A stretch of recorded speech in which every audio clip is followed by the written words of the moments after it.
Hello दोस्तों, नमस्कार।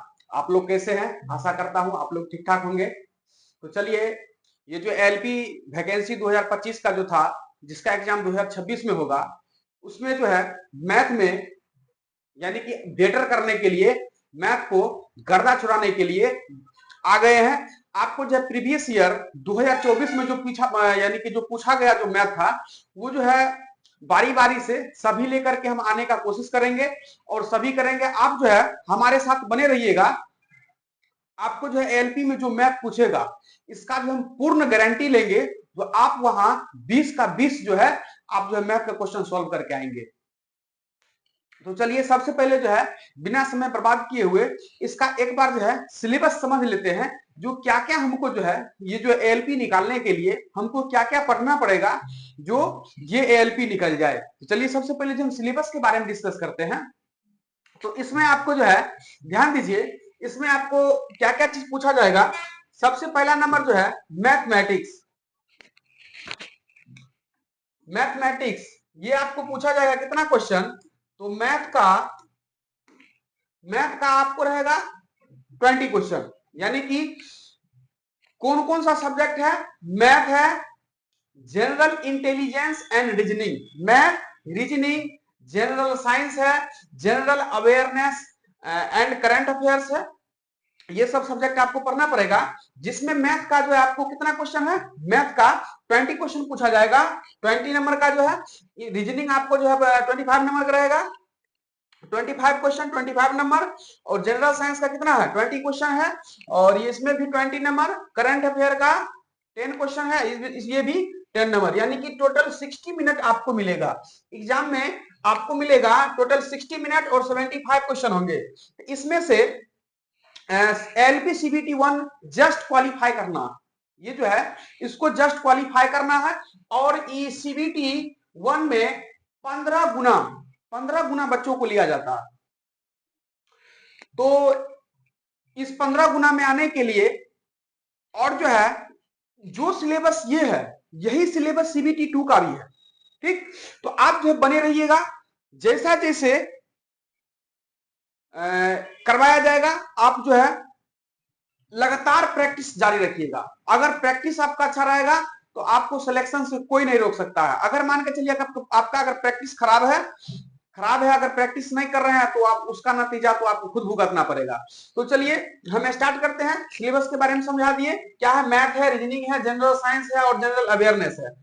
इसमें मैथ का प्रैक्टिस करवाया जाएगा आपको, यहाँ पर रीजनिंग का भी प्रैक्टिस करवाया जाएगा, साइंस का भी प्रैक्टिस करवाया जाएगा। ये 3 को पोर्शन का जो है ये प्रैक्टिस करवाया जाएगा। और आपको जो ये करंट अफेयर का जो है, ये आपको जो करंट अफेयर का खुद से आपको प्रैक्टिस करना है। करंट अफेयर जो है खुद कीजिएगा, जिसमें जो है मैथ हम लेंगे इसका क्लास, और रीजनिंग और साइंस इसका जो है क्लास गणेश सर लेंगे। और बारी बारी से हम जो प्रीवियस ईयर पहले हम प्रीवियस ईयर खत्म करेंगे। प्रीवियस ईयर के जितना भी क्वेश्चन है सभी को खत्म करने का कोशिश करेंगे। तो चलिए स्टार्ट करते हैं। आपका जो है पहला क्वेश्चन है, पहला क्वेश्चन ध्यान दीजिए। दिए गए आलेख का अध्ययन कीजिए और निम्नलिखित प्रश्न का उत्तर दीजिए। आपको जो है ये डाटा से इस प्रकार का क्वेश्चन आपको एक एग्जाम में देखने को मिलेगा। तो ये जो क्वेश्चन आप देख करके डरिए नहीं, ये क्वेश्चन उतना भारी नहीं है, क्वेश्चन बहुत हल्का है। इसमें से देख करके ही आप आंसर बोल सकते हैं। सिर्फ जो है प्रैक्टिस का खेल है। अगर प्रैक्टिस अच्छा रहेगा तो एक बार में देख कर बोल दीजिएगा। क्या है क्वेश्चन? निम्न आलेख में उन कर्मचारियों की संख्या को दर्शाया गया है जिन्होंने 2010 में परिवहन के विभिन्न साधनों का उपयोग किए हैं। इसमें परिवहन के साधनों का उपयोग किया गया है, कर्मचारी की संख्या बताया गया है। बोल रहा है बाइक,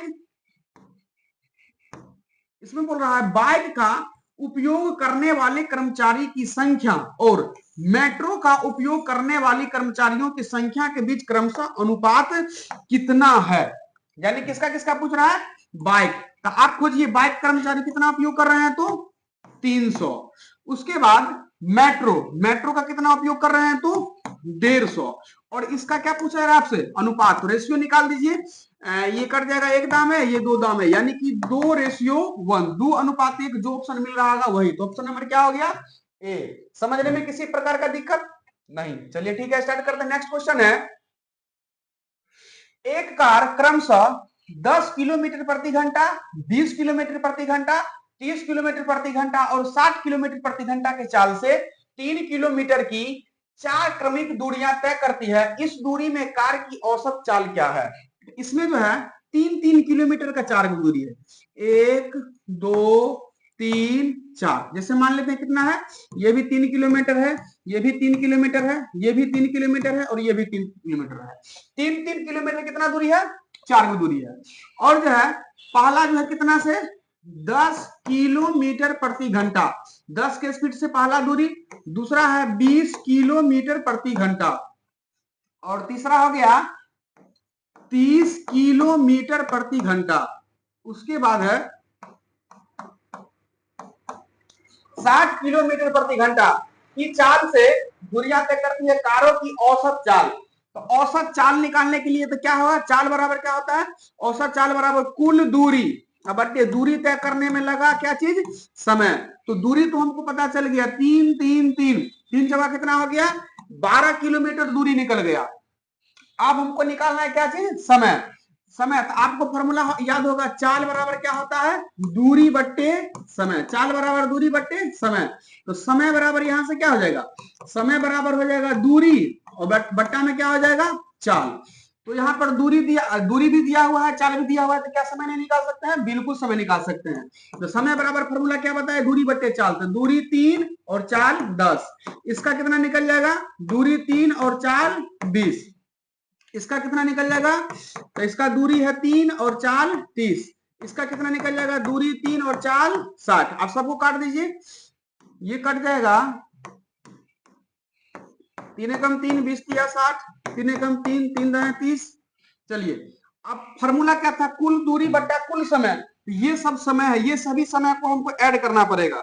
ये सभी समय को हम ऐड कर लेते हैं, तो कितना कितना है, 3 बट्टा 10 है और 3 बट्टा ये 20 है और 1 बट्टा 10 है और 1 बट्टा 20 है। ये सभी कैल्शियम कितना हो जाएगा, 20 हो जाएगा। 10 गुना 20, 3 दूनी 6, ये हो जाएगा 3 एकम 3, 10 गुना 20 2 और 1, तो 6 3 9 9, 1 10 2 12 बट्टे 20। तो कितना लिखेंगे, 12 और बट्टा में 20, 12 20 चला जाएगा ऊपर और 12 नीचे, 12 से 12 कट गया, कितना निकला 20। तो औसत चाल निकल गया 20 किलोमीटर प्रति घंटा। ऑप्शन नंबर ए हो गया।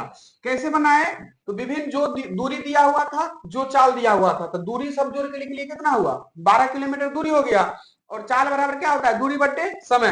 तो हम ये जो है शॉर्ट जो छोटा छोटा डिस्टेंस जो ट्रेवल कर रहा था उसका हम समय निकाल लिए, जो 3 किलोमीटर में इतना समय लगा, फिर से अगला में इतना, फिर से ये सभी समय को जोड़ लिए। औसत चाल बराबर कुल दूरी बट्टे कुल समय, दूरी 12 और समय जोड़ के निकाल दिए, कितना निकला 20 निकला। चलिए नेक्स्ट क्वेश्चन है, 11,000 पर 2 वर्ष में, यानी कि 11,000 रुपया पर 2 वर्ष में 4% वार्षिक ब्याज की दर से वार्षिक रूप से संयोजित चक्रवृद्धि ब्याज। तो ये क्वेश्चन को आपको जो है फॉर्मूला से नहीं करने लग जाइएगा, उसका जो है शॉर्टकट तरीका आपको हम बता रहे हैं चक्रवृद्धि ब्याज का बनाने का। आप जो है सेकेंडों में क्वेश्चन को उड़ा दीजिएगा। अगर हम एग्जाम अगर दे रहे हो तो ये क्वेश्चन को हम कैसे उड़ाते, सो आप ध्यान दीजिए। जैसे 4% है, 4% का 2 साल में चक्रवृद्धि ब्याज से रेट कितना हो जाएगा, तो उसका फॉर्मूला है x प्लस वाई जोड़ एक्स वाई बाय 100। इसी फॉर्मूला से आप जो है 2 साल के लिए फॉर्मूला है, तो कितना लिखेंगे, 4 जोड़ 4 और जोड़ 4 गुने 4 बट्टे 100। तो 4 और 4 कितना हो गया 8 प्लस 4 चौका 16 बट्टे 100, यानी कि 0.16 आ जाएगा 8.16%। यानी कि 11,000 का आप 8.16% निकाल दीजिए, वही चक्रवृद्धि ब्याज आंसर हो जाएगा। तो आप ध्यान दीजिए, कितना 11,000 उसका निकाल देंगे 8.100%, हटाएंगे बट्टा में 100, ये भी हटाइए, 2 जीरो और आएगा। आप इसको काट दीजिए अच्छा से, 3 जीरो से ये तो 3 जीरो चला ही गया। अब हमको क्या करना है, 816 को 11 से मल्टीप्लाई करके 10 से भाग दे देना। तो चलिए स्टार्ट करते हैं। 11 11 6 66 का 6 हासिल कितना हो जाएगा 6, 11 एकम 11 6 17 का 7 बट्टा में, यानी कि 10 है तो एक अंक के बाद दशमलव आएगा, तो 7.6 लगभग और होएगा, तो 7.6 लास्ट में इसी में दिख रहा। तो यही ऑप्शन हो गया, आप कैलकुलेशन कीजिएगा, आपको ऑप्शन नंबर सी जरूर मिलेगा। चलिए ठीक है, नेक्स्ट क्वेश्चन हम स्टार्ट करते हैं। अगला क्वेश्चन है एक्स जोड़ एक बट्टा एक्स बराबर 5, तो एक्स स्क्वायर जोड़ 1 बट्टा एक्स स्क्वायर बराबर, तो इसका फॉर्मूला ही होता है, अगर एक्स जोड़ 1 बाय एक्स बराबर ए है तो एक्स स्क्वायर जोड़ 1 बाय एक्स स्क्वायर निकालने का फॉर्मूला है ए स्क्वायर माइनस 2। इसको फॉर्मूले से ही कर सकते हैं, तो उसका जो लिखेंगे 5 का स्क्वायर माइनस 2, 5 का स्क्वायर हो जाएगा 25, 25 माइनस 2 यानी कितना हो जाएगा 23। शॉर्टकट तरीका से ये बन गया। अगर मान के चलिए आप ट्रिक भूल गए तब कैसे करेंगे वो भी आपको बताते हैं। तो क्वेश्चन क्या है, एक्स जोड़ 1 बटे एक्स बराबर कितना है 5।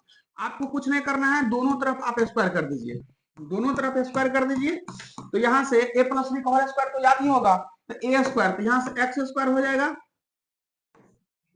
प्लस 2ab, तो 2 गुने एक्स गुने 1 बट्टा एक्स प्लस बी स्क्वायर 1 बट्टे एक्स स्क्वायर, इधर 5 का स्क्वायर कितना हो गया 25, ये x से x कटा गया, कट गया, तो एक्स स्क्वायर यहां से बच गया 1 बट्टे एक्स स्क्वायर, ये रहा 25 प्लस 2 इधर आके माइनस 2 हो गया, ये घट के कितना आ गया 23। आपको फॉर्मूला याद रखना है, शॉर्टकट में बन जाएगा। अगर वैसे नहीं याद रहे तो प्रोसेस से आप बना लीजिए। नेक्स्ट क्वेश्चन है, एक व्यक्ति अपनी धनराशि का 20% गंवा देता।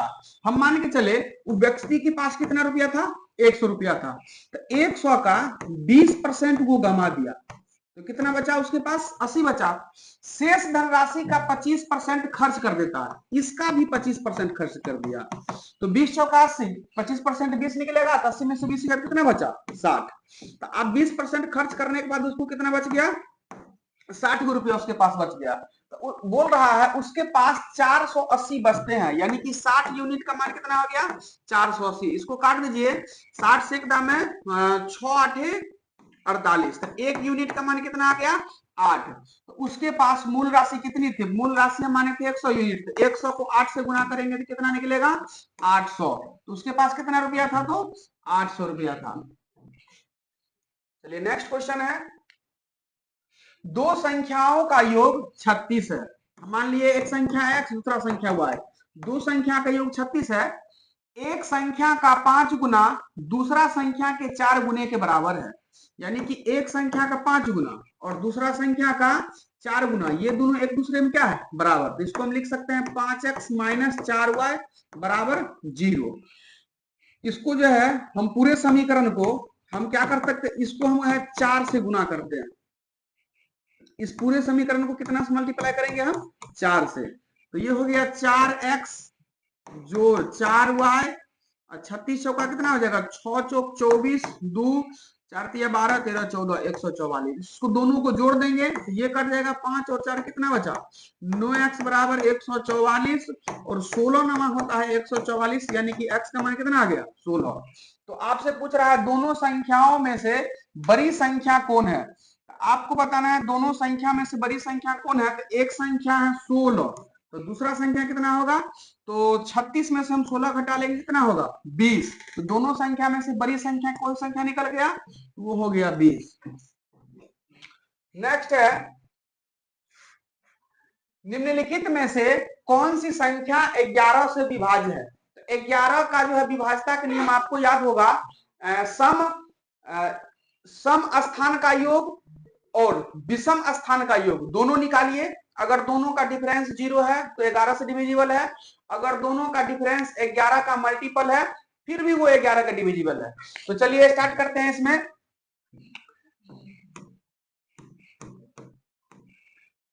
9 और 4 कितना हो गया 13, 9 4 13 हो गया, और 13 और 8 कितना हो गया 21, 21 और 4 कितना हो गया 25।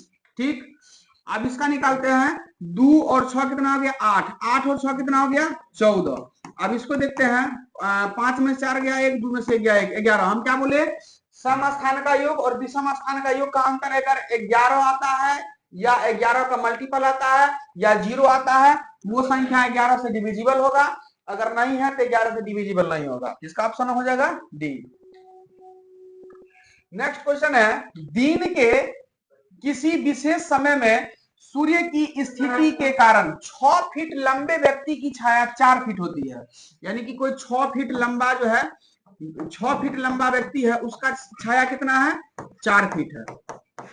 ठीक, और बोलता है जबकि उस व्यक्ति के बगल में, वही व्यक्ति के बगल में एक खंभा 36 फीट की छाया बनाती है। वो खंभा कितना है? 36 फीट की छाया बनाती है। तो इस खंभे की ऊंचाई कितना होगा? इस क्वेश्चन को जो है हम हाइट एंड डिस्टेंस से बहुत शॉर्ट में बना सकते हैं। यानी कि सेम कंडीशन है, सूर्य एक ही समय में जब दो कोण वस्तु का जो है छाया बनाता है तो उसका एंगल जो है सेम होगा। तो यहां से हम एंगल निकालेंगे, जितना एंगल यहाँ होगा उतना ही एंगल यहाँ भी होगा। तो ये हो गया लंब और ये हो गया आधार। तो लंब और आधार किस में आता है? तो टेन में आता है। तो टेन थीटा बराबर लिखेंगे लंब 6 और आधार कितना है? 4। तो यहाँ भी टेन के बराबर इसका मान लीजिए खंभा की लंबाई मान लेते हैं h है, यहाँ भी टेन थीटा निकालेंगे तो टेन थीटा बराबर लंब, तो लंब है h और आधार कितना है? 36।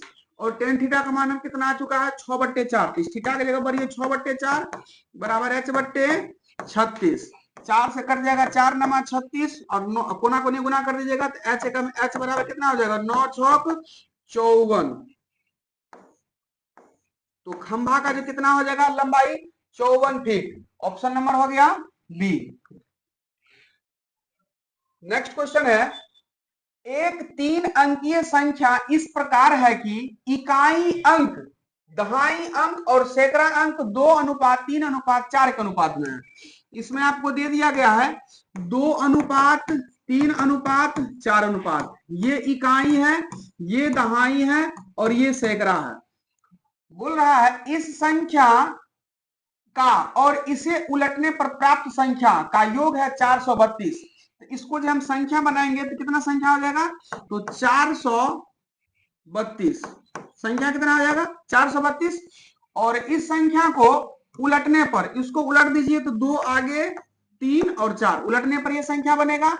और इसका योग कितना है? बोल रहा है 1332 है। हम इसको जोड़ के देखते हैं कितना हो रहा है। तो 4 2 6 3 3 6 और 4 2 4 2 6 आया 666। लेकिन क्या बोल रहा है? 1332 है, यानी कि 666 का मान कितना है? 1332। और आपको जो दिख रहा होगा ये बिल्कुल 2 बार में कट रहा है। ये बिल्कुल कितना बार में कट रहा है? 2 बार में। तो 1 यूनिट का मान कितना हो गया?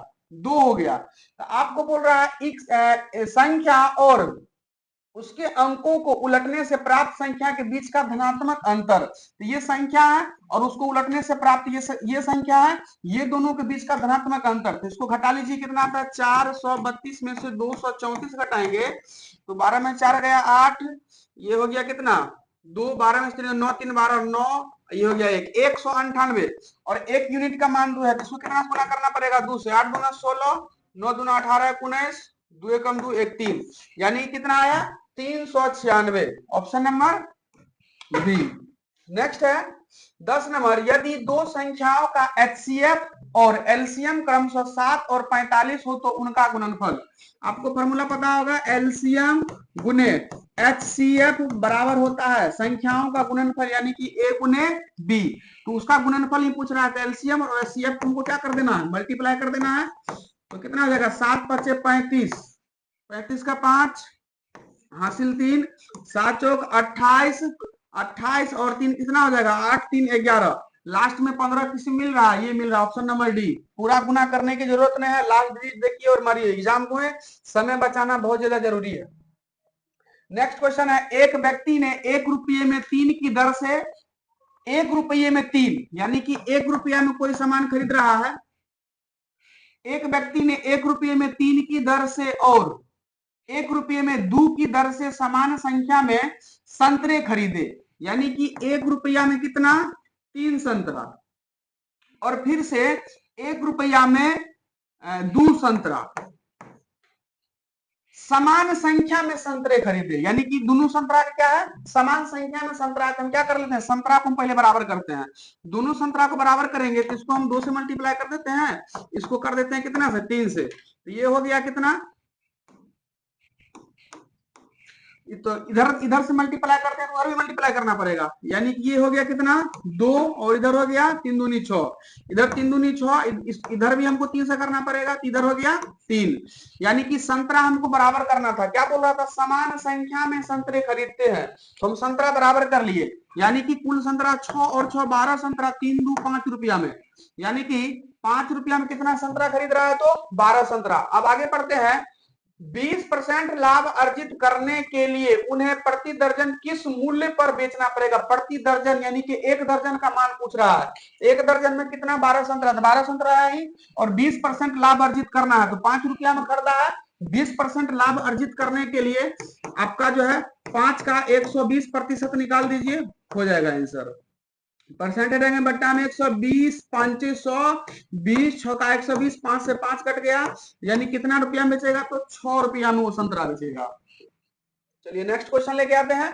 अनिल अपनी आय का 40% किराए पर और शेष आय का 40% दवा पर खर्च करता है। यदि वह हर महीने 7200 रुपये बचाता है तो उसकी मासिक आय कितनी होगी? बहुत आसान। आप देख रहे हैं जितना भी क्वेश्चन हम करवा रहे हैं टोटल का टोटल जो है आसान क्वेश्चन ही पूछा जा रहा है। आपको वहां कुछ नहीं करना है, आराम से दिल थाम करके समय मैनेज करके बिना घबराए हुए हर एक क्वेश्चन को जो है अटेम्प्ट करना है। जो क्वेश्चन नहीं बने जबरदस्ती नहीं करना है, उस क्वेश्चन को आप क्या कीजिए उसी समय छोड़ दीजिए और बाद में रिटर्निंग समय जब बचे तब उस पर ध्यान लगाइए। इस समय आप जो है समय का बचत होगा एग्जाम में। तो क्या बोल रहा है? अनिल अपनी आय का 40% किराया पर, तो अपनी आय जब ये सब पूछे आप जो है 100 मान के बनाइएगा तो गलती नहीं होगा।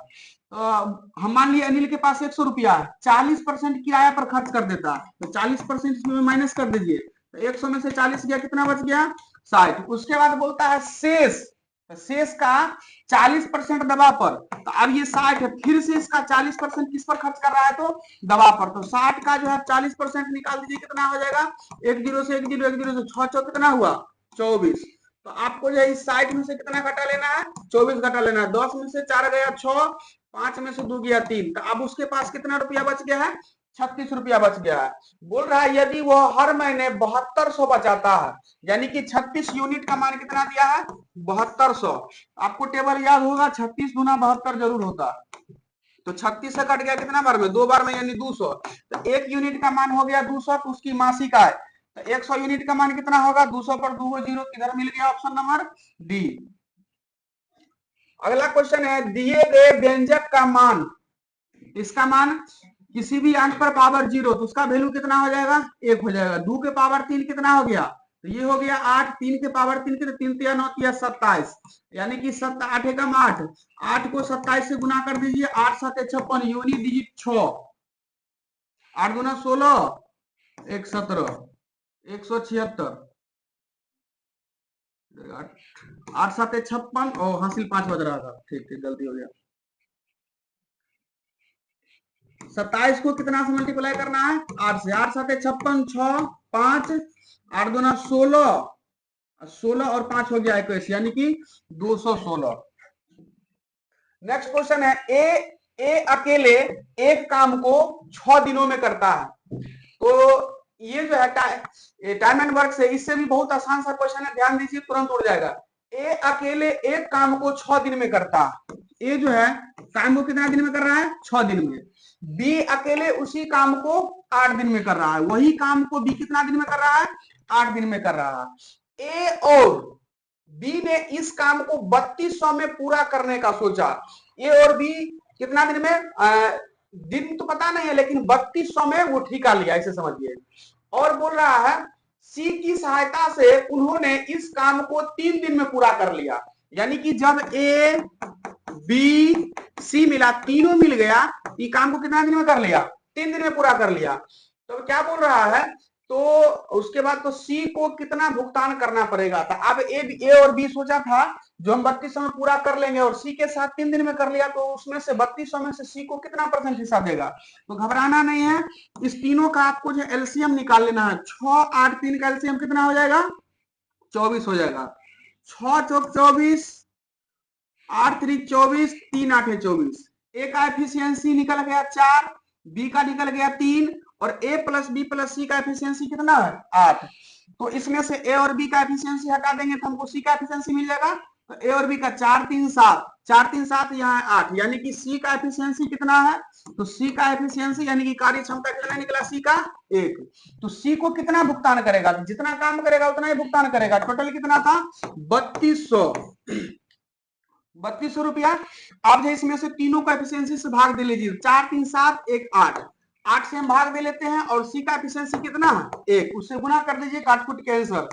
8 चौक 32, 400 के 1 से गुना करेंगे कितना होगा 400। ऑप्शन नंबर ए हो गया। अगर इसी में पूछता ए का कितना हिस्सा है तो ए का एफिशिएंसी 4 था तो हम कितना गुना करते 4 से। अगर इसी में बी का एफिशिएंसी पूछता तो कितना गुना करते 3 से।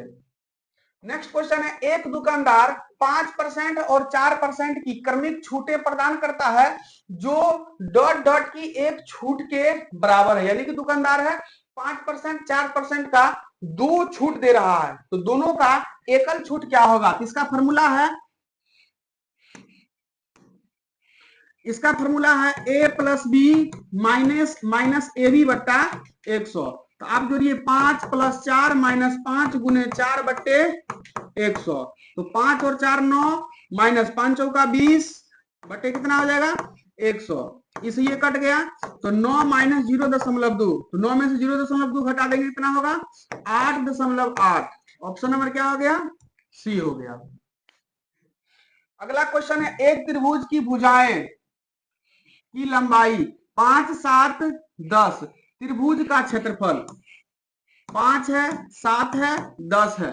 इसका क्षेत्रफल पूछ रहा है, तो इसको जो है हम हीरोन सूत्र से बना देंगे। पहले एस निकाल देंगे। एस क्या है, एस होता है अर्ध परिमिति। तो 10 5 15 और 15 और 7 जोड़ देंगे कितना हो जाएगा 22, 22 बट्टा 2 यानी करीब कितना आ गया 11। अब इसका फॉर्मूला होता है S into S minus A S minus B S minus C. तो एस का मान है 11, तो 11 माइनस ए का मान लेते हैं 10, 11 माइनस 7, 11 माइनस 5। अब इसमें से घटाइए कितना हो गया 11, और 11 में से 10 गया 1, 11 में से 7 गया 7 4 11 4, 11 में से 5 गया 6। इसमें से 4 का वर्गमूल 2 और 11 6 66, तो कितना हो गया 2√66। Option number A. Next question देखते हैं, एक कक्षा में 50 विद्यार्थी की औसत लंबाई 150 सेंटीमीटर है। उनमें से 5 जिनकी औसत लंबाई 146 सेंटीमीटर है कक्षा छोड़ देते हैं, और 5 अन्य जिनकी औसत लंबाई 156 सेंटीमीटर है कक्षा में सम्मिलित हो जाते हैं। कक्षा में विद्यार्थी की नई औसत लंबाई कितनी होगी। तो इसको बहुत आसान सा तरीका बताते हैं। 50 विद्यार्थी है जिसका औसत लंबाई कितना है 150, तो टोटल लंबाई कितना हो जाएगा, इसका टोटल लंबाई निकल जाएगा। तो 50 को 150 से मल्टीप्लाई कर दीजिए कितना निकल जाएगा 0 0 15 5 75, यानी कि टोटल लंबाई निकालिए तो 7500। जिनमें से जिनकी औसत लंबाई 100, यानी कि 5 को ऐसा स्टूडेंट है जिसका औसत लंबाई 146 से क्या हो जाता है बाहर। तो 146 को आप 5 से गुना कर लीजिए, इसको बाहर कर दीजिए 146 गुने 5, 6 5 30, 3 5 का 20, 3 23, 2 5 5 2 7, यानी कि 730। ये जो है इसको क्या कर देना है बाहर, तो 0 इसको घटाइए 10 में से 3 गया 7, ये हो गया 4, तो 14 में से 7 गया 7, ये हो गया 6। तो अब उसका पास लंबाई इतना बचा। और क्या बोल रहा है, कक्षा में 5 अन्य जिनकी औसत लंबाई 156 है, बनी कि वो सम्मिलित हो जाता है। तो कितना है 156 को भी कितना से गुना करना पड़ेगा 5 से। तो 6 5 30, 3 हो गया 5 25, 3 28, 2 5 5 2 7, इसको ऐड कर लीजिए 0 8 7 15, 7 7 14 1 15, 6 1 7, यानी कि टोटल लंबाई इतना हो गया।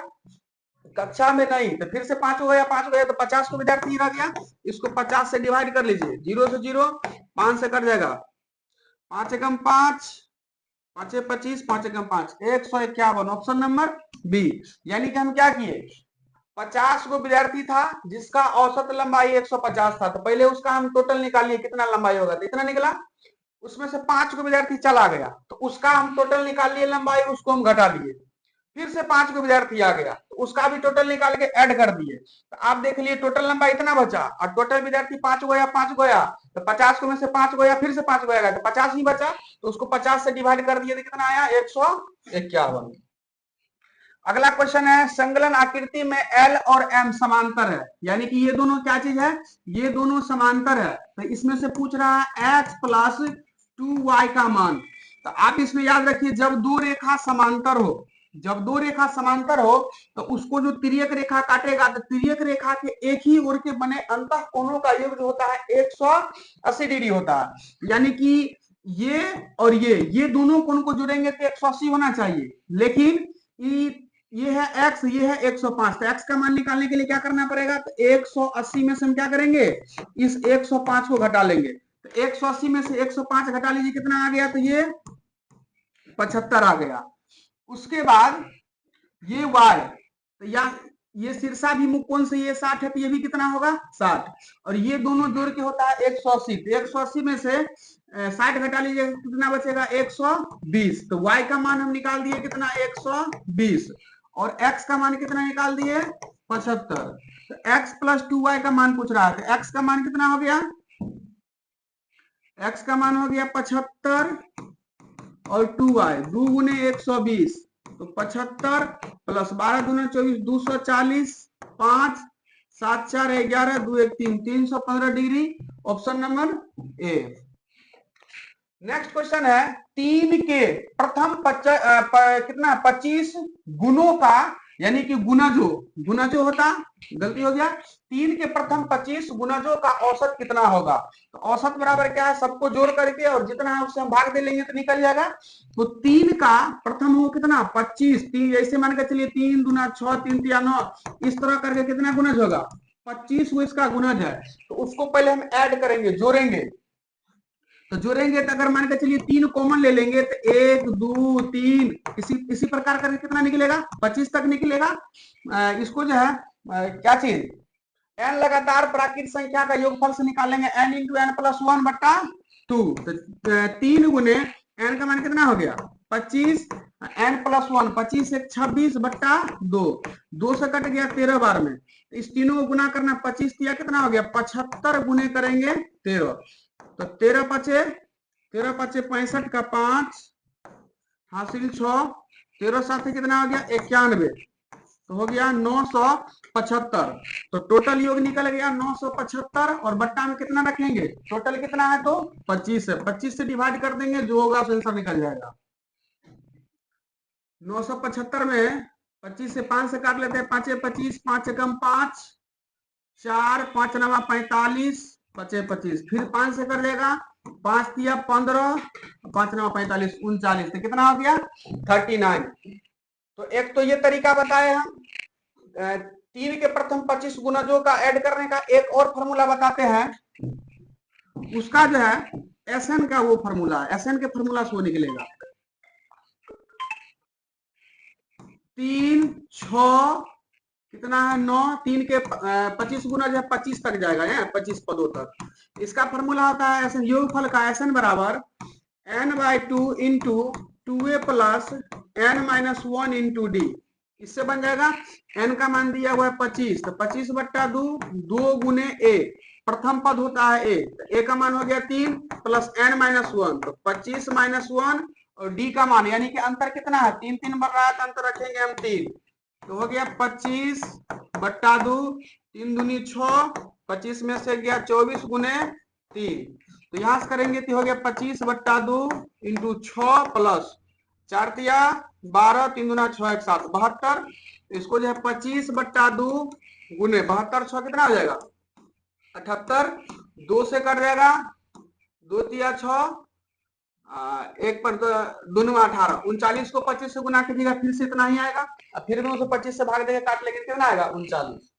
एंड लास्ट क्वेश्चन है 6 भागा 2 इंटू 1 प्लस 2, ये बहुत विवादित क्वेश्चन है। इसका ऑप्शन है 1 9 2 5। तो चलिए स्टार्ट करते हैं। ये क्वेश्चन जो है वही गलत करते हैं बार बार, जिनको जो है बुडमास का पकड़ नहीं है, बुडमास का जिसको पकड़ नहीं है क्वेश्चन जो है बार बार गलती होता है। तो हम कैसे बनाएंगे सो ध्यान दीजिए, 6 भागा 2 इंटू 1 प्लस 2, इसको हम करेंगे 6 भागा 2।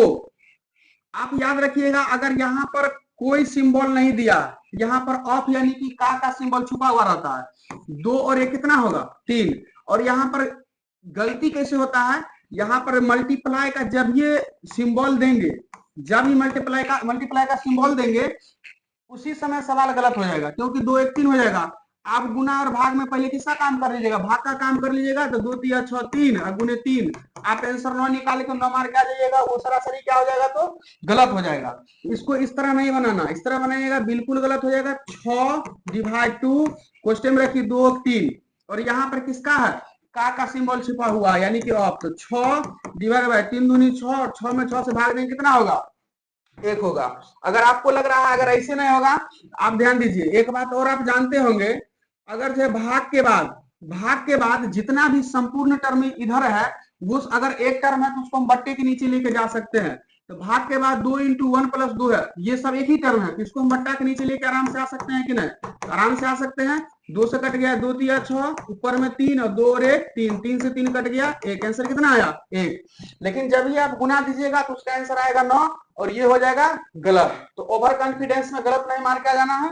तो चलिए 1 से लेकर के 20 तक जो पूछा गया क्वेश्चन था प्रीवियस ईयर एएलपी में वो करवाए। इसी तरह बारी बारी से मैथ का जो है हम सभी सेट लेकर के आते रहेंगे, आपको जो है अंत तक बने रहना है और प्रीवियस ईयर का जितना भी सेट है सबका सब खत्म करने का कोशिश करेंगे। मैथ, साइंस, रीजनिंग सब जो है इसी चैनल पर आपको जो है रोज लाइव मिलेगा।